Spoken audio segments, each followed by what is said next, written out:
নমস্কার। মানবতাবাদী মার্কিন কবি ও প্রাবন্ধিক ওয়াল্টার ওয়াল্ড হুইটম্যান 1819 সালে আজকের দিনে জন্মেছিলেন। তিনি তাঁর রচনায় তুরীয়বাদ ও বাস্তবতাবাদের সম্মিলন ঘটিয়েছিলেন। সর্বাধিক প্রভাবশীল এই মার্কিন কবিকে মুক্ত ছন্দের জনক বলা হয়। তাঁর কাব্য সংকলন লিপস অফ গ্রাস অশ্লীলতার দায়ে অভিযুক্ত হয়ে সে যুগে যথেষ্ট বিতর্কের সৃষ্টি করেছিল। তাঁর লেখা কবিতা আশার সময়। ও মৃত্যু, এক কালো ও অভেদ্য চাদর তোমার চারপাশে ঝুলে থাকে এবং ভবিষ্যৎ অবস্থা চোখ দেখতে পায় না, মন উপলব্ধি করতে পারে না ভাগ্যের সেই রহস্য।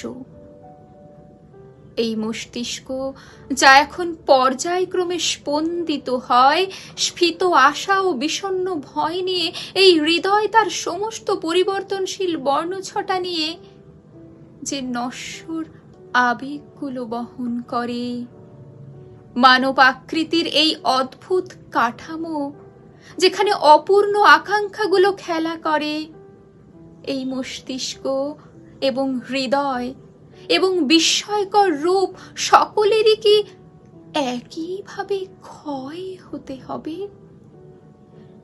লাফিয়ে ওঠা রক্ত তার প্রবাহ থামিয়ে দেবে, কর্কশ মৃত্যু যন্ত্রণার অবসান, গাল ফুলহীন এবং তরল জিহা তখন কথা বলতে ভুলে যাব।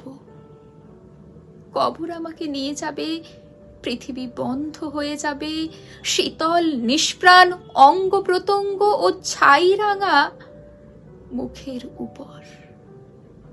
কিন্তু কোথায়, হে প্রকৃতি, কোথায় হবে আত্মার স্থায়ী আবাস? এটা কি আদৌ বাঁচবে?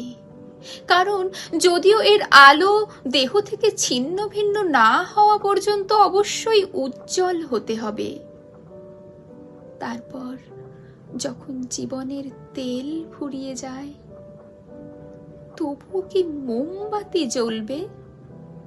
ওহ, ওই সংগ্রামরত মস্তিষ্কটি শক্তিহীন, বিশাল রহস্যকে ছিন্ন করতে অন্ধকার অনিশ্চিত বিস্ময়ে এটি অপেক্ষা করে। সকলের নিয়তি হলো মৃত্যু। নমস্কার।